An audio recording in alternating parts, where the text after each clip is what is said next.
The TalkSport Fan Network. The ultimate on-demand destination for the UK's best fan-led football podcasts. Want authentic supporter insight on all things Bournemouth? Follow Up the Cherries in all departments on the TalkSport Fan Network. Club-dedicated content created by the fans, for the fans. Search TalkSport Fan Network. Well, AFC Bournemouth and Liverpool fans, yours truly was wrong. We did not beat Liverpool. However, there were some controversial decisions in this match, which we are going to discuss with a very special guest that we're welcoming back onto this show. Now, before we get going, hit the like, subscribe, and the bell button below. It does help this channel to grow. And of course, we will be talking about Liverpool, no doubt, throughout the season as they continue their march to the Premier League title, the Champions League, maybe even the Cups as well. Who knows? Who knows? Now, before we get going, here's a bit about our sponsors, Dental on the Banks.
Find out what they can do for you, visit dentalonthebanks.co.uk, and also thank you to our camera sponsors, which are Touchpoint Telecoms. For all your business telecoms needs, go to touchpointtelecoms.co.uk.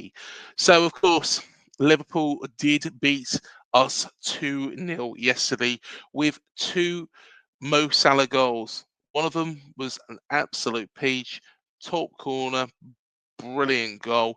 The first one, was it a penalty? Wasn't it a penalty?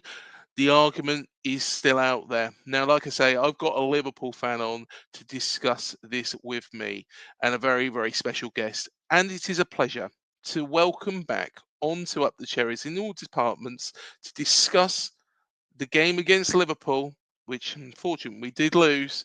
It is a pleasure to welcome on Jack McIndoe from the Anfield Index and Anfield Road TV. Welcome back to the show, Jack. How you doing, mate? Not too bad, mate. Thank you very much for having me on. I know the result wasn't what you all wanted, really, mate, but I was very pleasantly surprised, as we will speak about on today's episode, about your lads, not just yesterday, but certainly this season. You've done really well, and I've got hopes for you getting Europe this season, mate, if you keep on doing as well as you have done so far, mate.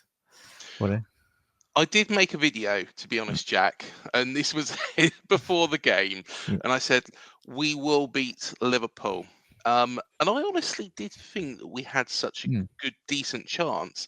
It's not because Liverpool been playing badly at all, of course they haven't, but it was just, the momentum seemed to be with us. But just to touch upon Liverpool and the season so far, were you confident going into this match?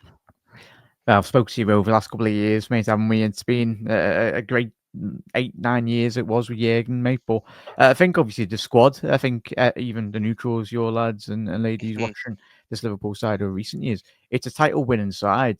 But obviously last season we very much come to a similar point in the season where we did tail off. Obviously the announcements of Jurgen didn't help for me, but I think this season I've been pleasantly surprised, really. I think any change of for any football club, any change of manager can be very much unprecedented, really, in terms of how well it could go.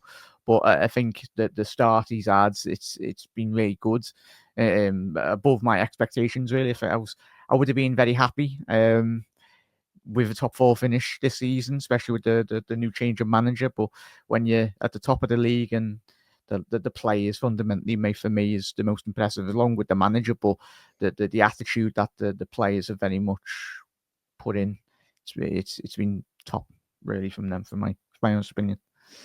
Yeah, most definitely. And I have been pleasantly surprised actually by Liverpool. I thought when Jurgen left, and it was a little bit like that Sir Alex Ferguson moment at Manchester United all those years ago. It felt like that. It was announced, of course, around about this time last year. And it seemed to derail the season to some extent. I think there was a Yeah. lot of fatigue in there as well, but I don't think it really helped. And I thought it might have been a bit of an end of an era situation, Mm. but Arne Slot has made sure it hasn't done that. And what do you think the differences were between? And I did ask Peter Hooton Mm. from the farm in our preview. What do you think the differences have been between Jurgen's side last season Mm. and what Arne has done? And I think it's from a control perspective, mate. I think we've all watched City be as dominant as they have been. Even Pep with his great Barcelona side, even the Inter Milan sides over the last couple of years, and in Serie A with Inzaghi, the top coaches in the modern era, the last 10, 15 years, of course, the footballing principles have varied upon year after year, really. The game's evolved, as we all know, from a sports science point of view and even from a tactical point of view as well now. So, yeah, for me, it's more or less a lot more control in games. I think your lads had opportunities yesterday, and certainly on another night they go in, obviously at the post. Arnie alluded to that on a couple of occasions. The quality in the league's improved, but really from a fundamental football and control point of view, mate, I think you have to identify the players that Liverpool had under Jurgen Klopp. It was very heavy metal. But of the back end of his tenure, he kind of tweaked it the last 2 years, hence why there was a bit of inconsistency. But when you compare and contrast in midfield, I think the midfield for every football club in European football, and especially in the Premier League, you need to have top players. Gravenberch, McAllister, Szoboszlai. Yeah. It's a completely different ball game. Fabinho was one of the best holding midfielders in Europe when we had him. Not the back end of his Liverpool career, but I think we ran Fabinho into the ground. You look at, what is it? Henderson, Fabinho, and then obviously it was just a little bit of rotation between Milner and that. There's a massive jump in quality. Mate. The McAllister, we knew what he'd done at Brighton, but I think since he's come in, won the World Cup with Argentina, Szoboszlai, he's an absolute workhorse, really, in that midfield. But not just his athletic ability, it's his football and understanding, his technical point of view, and how he reads the game. So, yeah, I think the way Arne wants to play, I think there might be a couple of transfers over the next couple of seasons. Not wholesale changes, but maybe one or two that he might bring in to try and just impact the game even more and bring his more fundamental quality to the club, mate. But yeah, the midfield for me, mate, more control with Arne. It's not, we're a lot less basketball games now. It's more like, I don't know if you probably watch a couple of games on Match of the Day or throughout the season, and a lot of Bournemouth fans, and even Areola, he's done such a great job as well for yous. It's just great to watch the quality from Arne, and certainly within the Premier League, it's the levels have gone absolutely through the roof from every team's perspective for me. It is a lot more tactical game, as you say, Jack, because you look at managers like Sean Dyche and Postecoglou, and I think that they have been struggling because they're the old school managers, aren't they? They haven't adapted to this new style that Iriola has brought over from the Basque Country, Arne's brought over as well. It's very, very exciting. And I think it all started all those years ago, maybe with Arsene Wenger at Arsenal, and has kind of adapted across the whole of the league. But it's a very, very exciting Liverpool side to watch this, and I really do. As much as I've been getting a little bit of banter, been getting a bit of banter, to be honest, Jack, because of that video. I really do You've hope. got to be confident though, Craig, and even Exactly. and I'm speaking from my perspective. I love Yeah. the football you used to play that was made up. I said on the watch long on Third Index this week, I said this was one of our biggest, if not for me personally, was one of our Liverpool's biggest games performances of the season. Given, Mhm. as you said, the context round it at the beginning of coming into this game, it was gonna be, and it was certainly. It turned out to be. I know the scoreline 2-0, but it was moments of brilliance from Alisson at the other end, and then certainly Salah doing what it's not just Bournemouth. He's done that this season. I think he's on for the Ballon d'Or season if he stays Yeah. fit for the next 6 months, 8 months. He'll win the Ballon d'Or if he continues this trajectory really in terms of his overall quality, mate. So He stepped it up yet again, Salah. But no doubt we'll touch on that second goal. But I tell you what, let's talk about that penalty decision, yeah, because there's been a lot of controversy over the mm, past 24 hours, ever since the game, ever since the mm, decision, whether it was or wasn't a penalty. Now, at mm, the time, I thought the game was fairly even. I think mm, both sides had the chances. There wasn't anybody who was better than the other, it didn't feel like, which was something I was quite proud of because, of course, Liverpool, top of the league, a yeah. quality side, a side who deserve to be there, have only lost, let's be fair, three games all Yeah. season. I In all still don't count the competitions. Tottenham one because that's Tottenham. I don't think anyone get a beat by Tottenham anyway. No. Even though, You'll yeah, recover yeah, that though, Jack. Honestly, yeah. mate. Fingers crossed for Thursday. If we don't, then Oh, I won't get definitely, it. mate. Yeah, But of course, there was the run through by Cody Gakpo, yeah, and then Lewis Cook was mm, adjudged to have effectively tripped him. yeah, However, there's all sorts of angles that are coming out today. I can kind of see why the decision was given mm, if they looked at it from behind the players, but yeah, from the side, it kind of indicates that maybe Cody Gakpo's tripped over himself, and maybe mm, at that point, Lewis Cook should have really turned around and said, "No, I haven't touched him. I haven't." mm. But what was your view on that? Do you think it was soft? Do you think Um, there was nothing wrong with the penalty, of course, yeah, when Mo Salah took it, quality penalty, but the it's awarding of that. it's one of them, mate. As I said in the watch long, I was like, I had to take a couple of double takes because even with the replays, Mm, but we know football for is played at a million mile an hours, and like for I think with many of our players when we've seen replays, when other sports companies are freezing frame and slowing it down, football's not played in milliseconds, as we know. It's yeah. played at a ferocious speed, a breakneck speed, really. Maybe if Cook didn't come out, and it was only until after, like a couple of hours after the game, I was watching on Match of the Mhm, Day, Cook admitted, yeah, I touched him. If he didn't say that, then I would have said it wasn't a pen. But the fact that Cook admitted to, it was one of the other lads at your Bournemouth team yesterday, said, yeah, I touched him. But like I even watched the Arsenal game tonight, and certain players go down too easy. It's not like the 70s and mm, 80s where football was played like with a lot more physical type of caliber of players really now than it is. Obviously, yeah. the players have probably got too much protection really now in the Premier League. Doesn't help when they're running around with slippers, basically, like no protection on the feet.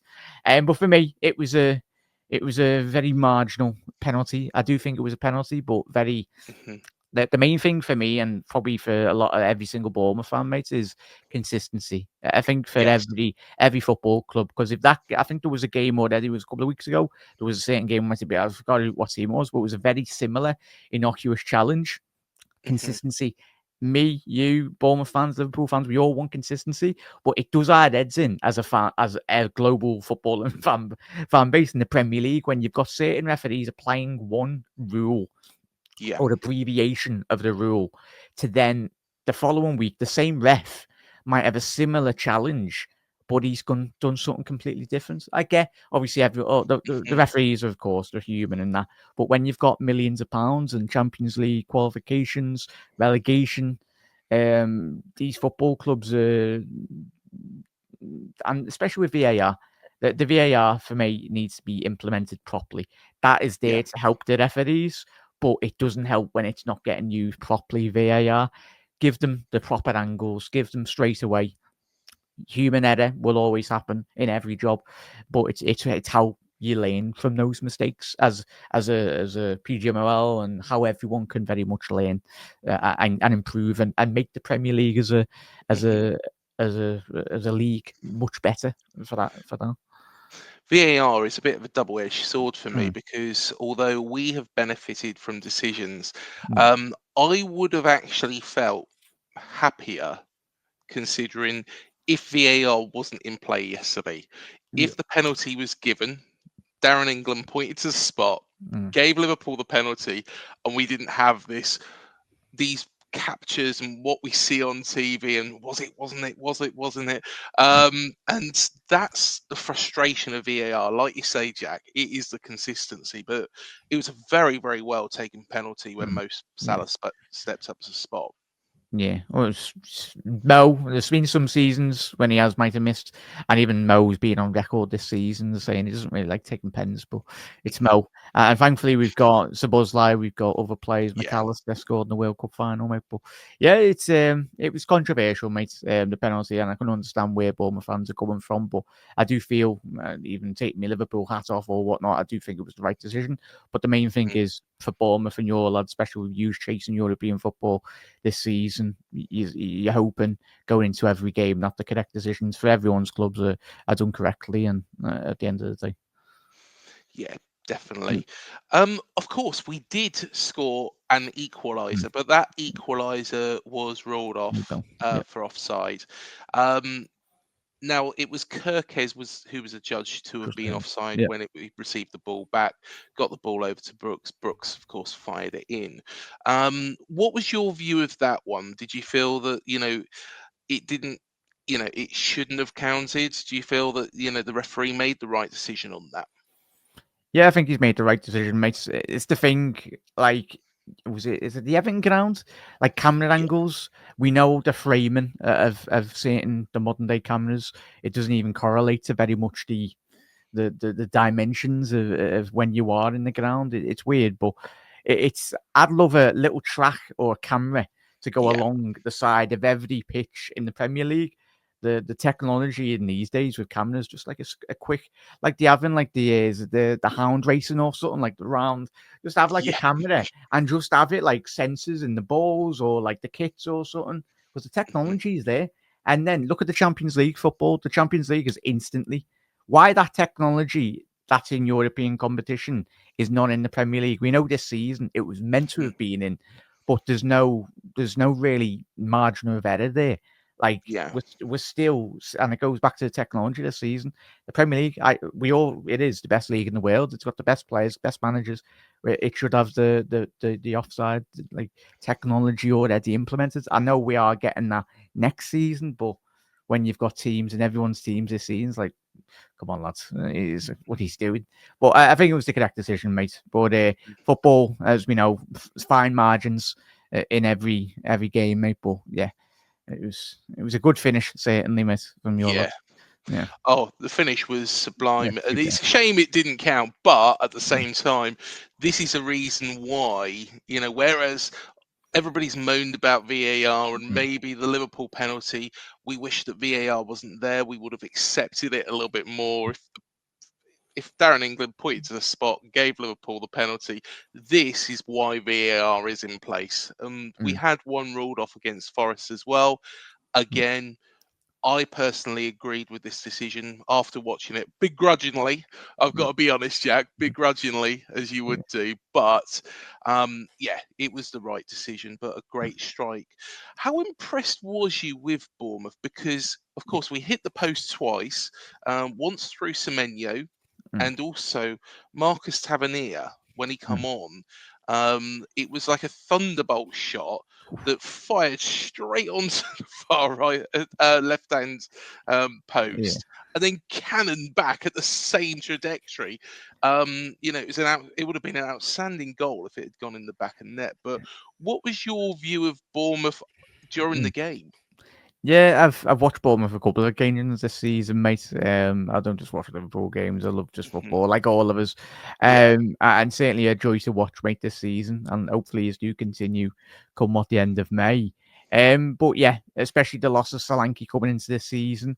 I think obviously the big money signing, obviously Evan Nielsen, I think it is. Obviously he's out injured or suspended or whatnot at the minute, but I think he's coped really well. Statistically, he's missed 3 big chances. Liverpool missed 3 big chances in that game yesterday as well. So shots total 14 shots to Bournemouth to Liverpool's 19. So he did have chances, and somehow I think the whole Bournemouth fan base and even Liverpool fan, me included, it's like how Clivert doesn't put that into the back of the net. No. I don't know if I'd back myself or you or anyone watching or listening, maybe. But as we said, I think he already seen the headlines in his head. You see it with some players and they're like, oh. But I think, was there a similar situation that happened last season with your lads? Or was it? I seen a clip on Twitter or on X or whatnot of a similar shot, it was like parallel universe simulation or whatnot. Like it hit the post and then it cannoned off, mate. But yeah, yesterday, mate, he's applied yourself really well. And I think obviously with the result that he did have the week prior against Forest, a massive win against them. But it's very much it's Liverpool, mate. But that just for me shows how well and how good yous have come, how far yous have come over the short space of time. Really, it was not too long ago that yous were in the lower divisions in English football. So it's a credit to yous, mates, and hopefully yous do have a good run come what the end of May and don't get as many injuries. It's just balancing it well, and especially if you do get Europe, it's about investing that money in the right areas, mate. And certainly, most importantly, keeping hold of the manager and keeping hold of the squad and improving that, mate. But yeah, pleasantly surprised. I come into this game like many of Liverpool fans out there. It was going to be a big game, and we certainly did get a big game from your lads and from Liverpool. Moments of brilliance, but that's sometimes in football. It's those little in the big moments, in the big games, you need a certain little bit of magic from your big players. Clivert's been fantastic all season. So to be honest, it is a one-off. I was shocked that he didn't put it in the back of the net. Would I have put it in the back of the net? I probably would have. You probably would have, Jack. But to be honest, would I have been able to do what Clivert's done for the rest of the season? Most definitely not. But yeah, it's been a very, very good season for Bournemouth. Yeah. A very good season for Liverpool. You are without a shadow of a doubt the best team that we've played so far this season, and I really do hope that you go on to win the top Premier League. And dare I say it, is there a possibility that you could do a quadruple? No. Is that something that's gone on? No. I did ask the same to Peter Houghton, and he was like, "No, take it one game at a time." You know. Yeah, one game at a time. But I'm sick of this like narrative. Like if that great City side over the last 4 years or 5 years with Pep can't do it, we can't. If it happens, then great. But no, I'm for me personally, as probably Peter alluded to, I think the main 2 prizes are the Premier League and the Champions League for me, mate. Even one of them would be absolutely dreamland stuff, really.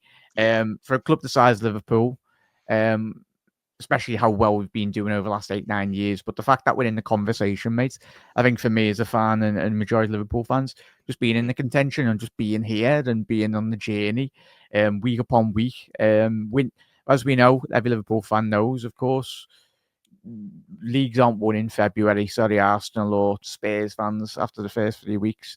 It's putting hard graft in week on after week after week. Of course, you can be positive, and I'm quite positive if we keep on playing the well as we have, but it's just keep on grafting hard, these Liverpool players. And if injuries do succumb, which we will do, it's just about not complaining, getting on with it, battling through, and then fingers crossed you'll find out where our future does lie. But it's in our hands this year, and we've won this title over the last couple of years as well, so we know what, and especially when you got the likes of Salah, you got Van Dijk, you've got leaders in your dressing room. I think that's been the big tweak for Liverpool, and even in the 70s and 80s we had so many great legendary leaders, and certainly under this slot team as well under Jurgen, they've done really well, and just got to keep. I know it's the boring narrative, but it's us fans can get of it, but the fact that we got the players just to focus one game at a time, because I think if you had players a bit like Arsenal tonight, I don't know if you watched the stay humble and all that, lads, nothing's been won yet. Like it's you could meet City in the Champions League in a couple of weeks' time, and they won't kind of forget about that, even though City have been playing bad. But City will be back again eventually, given the money they've spent as well, and the manager and the players. So it's just take 1 week at a time, mate. But if you come what the end of May, mate, and certainly if your lads just keep at it and just be proud of your football team as well, mate. As I said, it's just a joy watching Liverpool, and I know your lads and ladies watching Bournemouth as well, like, will be made up, and rightly so. Because if you can't enjoy your team when they're playing well, then what's the whole point of being a football fan for me? So it's one of them. Exactly. We're miles away, because we did speak after that thrashing at Anfield under Scott Parker. We're miles away from that now, aren't we? Oh yeah, 100%, mate. Areola, it must be like it's like even before like Jurgen Klopp come in, mate. Obviously, we had some good years under Houllier and Rafa winning the Champions League, but in terms of the consistency, mate, it does my head in the way like the Chelsea and other top teams rob the likes of like Brighton CEOs, directors of football. They've done it over the past with Bournemouth, taking players and certain players and that. I think he's invested that really well, and obviously Richard Hughes, your former sporting director, done really well in that recruitment. But I'm pretty sure it's not just the model it's the model most importantly for Bournemouth, as it is with Brighton and Brentford as well. Like, all these big teams might take out but I think Liverpool's recruitment's done really well. But you look at like Chelsea, for example, they've just been pinching everyone from everyone's club and hoping that fits in with United, throw them all together and happen to hope that it works. But it's not as simple as that, really, mate. But yeah, hopefully you do continue to sign good players, mate, and keep on developing. Because if you do, then it just means maybe if you can sell one or two like Solanke and then very much reinvest that in 5 or 6 players, that's how you will improve as a football club. But similar, I know obviously it was with Coutinho as well, but we invested that and we got two of the best players in world football at that time as well, and it was pocket change really for Van Dijk even still. Well, talking about, and final real question on this is, of course, Mo, Virgil van Dijk, and Trent Alexander-Arnold are all under speculation that they might be leaving, contracts expiring. How concerned are you that this might be their parting gift? Okay, great parting gift, but how concerned are you that this is going to be it from this side, and maybe what does Arne need to do next, if that is? Just, I'd say, win trophies, mate. I know you just alluded to it there, but simple, mate. Football players, I know we've got certain individuals around world football, because we know that certain players come from unprivileged positions. They're not blessed to be in like these academies, like the Liverpools, the Cities, the Man United. So they work really hard to be a professional footballer. And if you want to go, I've got no issues. If you want to earn that money, go for it, lads. Anyway, they've put themselves in that position, worked hard for the whole career. And go and get that money, go and get the bag or whatnot. But there's certain players out there that love to win trophies. But as we know, not everyone has got that given right to win trophies. But in regards to Trent, I'll be disappointed, but he's won everything at Liverpool. The reaction to the fan base will be very difficult, to say the least, come at the end of the year. He does decide to go. But I think when you analyse Trent, I think it's just so much pressure on him, mate. Similar when you watched with Gerrard, he carried that football club on his back for the best part of his whole career. And Gerrard, some seasons he was blessed with having world-class players around him, but not every season. But with Trent now, the pressure of just being the potential future captain for Liverpool post the Virgil van Dijk era, because that will be in discussion in regards to the new contract if he does stay. I want them all to stay, mate. I think for any great football club, you need to keep your best players. I want to see Salah break as many more records, but it's not the fans doing the dealings. It's the people running the football club, mate. If the fans had our way, we'd have them all for them signed and make them retire at Liverpool. But we know the finances in football now. Mo's not chasing the money. The main thing he's chasing, similar with Van Dijk and Trent, it's all about wanting to be in a position as a football club, as a player, to very much win the trophies at the end of the day. And I hope you all stay, mate, but I've got a feeling it might just be maybe 2 that do sign. Possibly even, I do feel it might be Virgil van Dijk. I think he's a certain to sign. I'd be very surprised if he goes. And it's just between either Salah I think you want to be saying all the right things, but you never know behind closed doors if the club are offering certain.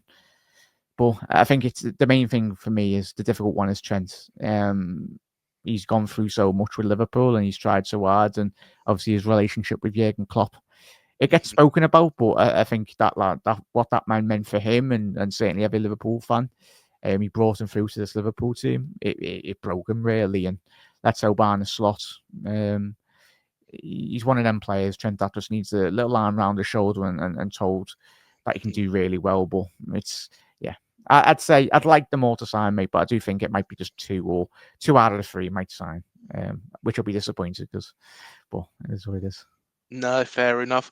Well, hopefully Mo will be winning the Ballon d'Or, along with Long the way to Premier go. League and the Champions League. Yes, Yeah. there is a long way Yeah. to go, Jack, but you're in Yeah. pole position. You are playing the best football that we've Mm. seen so far this season, and that includes the likes of Arsenal, Man City.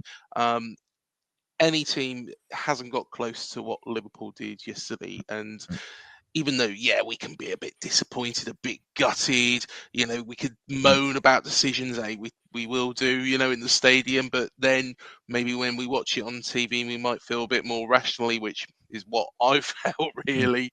I think that, we've just got to accept that we've been beaten by a better side, but a side that are a very, very exceptional team, and I think that you're going to go places. But Jack, before I let you go, you have been very, very busy since we spoke after that 9-0 thrashing at Anfield all that time ago. I try not to remember it, but you did kind of give us a little bit of optimism, which did actually work. So I'm hoping I'm giving it back. But do tell us a little bit more about what you've been up to, mate. Yeah, Anfield Index, mate. Obviously, I think you spoke to the lads and ladies on there this weekend before the game. Very big opportunity this season. Being very blessed to just speak about Liverpool, and obviously I'm working a lot there a lot more full time, which is great. Obviously, you know me over the years. I love doing my graphics and my editing and everything. So, it's a big opportunity this season, which I'm very grateful for, and that's hopefully it's the start of something special, mate. And a very successful career for very much me or Liverpool. Most importantly, we win. But the Anfield Index, everyone, if you can please do check them out. If you haven't already subscribed, obviously been going for 14 years. I've been on YouTube solo myself, but they've been given very grateful for the opportunity to just speak about Liverpool and very much connect with their community. And as I say to everyone, just keep on working hard and opportunities will come. I'm very grateful, certainly to everyone on Anfield Index, and I haven't met everyone yet, but hopefully I get round to meeting everyone eventually and speaking to them as well. But just like Bournemouth for you, mate, and everyone listening, these football clubs mean so much to us at the weekend, and you mean so much just day-to-day lives as well. It just connects people and makes everyone happy, most importantly. So eternally grateful, mate. So everyone check over to Anfield Index. They're producing some great stuff, and Craig, keep on your good work as well on your channel and the lads and everyone involved. And let's hope by the next time we speak, both of our clubs have got doing well. Certainly, you have got European football, but just keep on working hard, and you should be proud. And that, as I said at the top of the show, it just shows how far Bournemouth have come over the last couple of seasons, to how disappointed you are. But that's probably similar in the changing room with the Bournemouth players as well. That's how the levels do improve, like we had with Jurgen, season upon season after season. As long as you keep a good core of the players and improve season on season. Amazing, mate. And thank you again for having us on tonight, mate. Much appreciated. Not a problem at all. My pleasure, Jack. And honestly, mate, I wish you every success, because honestly, you've always been brilliant. You come on to this show several times, and it's honestly, you'll do well, mate. You'll do well, and I wish you every success with it. But no, thank you so much for coming on.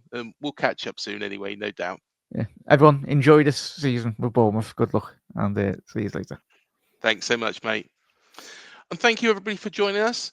Do hit the like, subscribe, and the bell button below to be alerted to any new videos we do here at the Cherries in all departments. Now, do go check out our preview to this game. It is timeless. We did interview Peter Hooton again. He has actually been on the show a year ago. Mind, it was a couple of days before Jurgen left, or announced that he was going to leave. So, yeah, do go check that out. It was a very, very interesting show. We do cover his whole career in the first show. We do also cover Hillsborough as well. So do go check that out. And the most recent video with Peter is covering as well his new music. So go check that out. I tell you what, love the new track. Really looking forward to getting hold of the vinyl when that comes out. Also, do keep an eye out for any other videos we do. We did have Matt Priest on from the band Dodgy a little while back, so go check that out as well. And like I say, you know, there's loads and loads and loads of content on this channel. So yeah, thank you again for joining us, and we shall see you in the next video. The TalkSport Fan Network. The ultimate on-demand destination for the UK's best fan-led football podcasts. Want authentic supporter insight on all things Bournemouth? Follow Up the Cherries in all departments on the TalkSport Fan Network. Club-dedicated content created by the fans, for the fans. Search TalkSport Fan Network.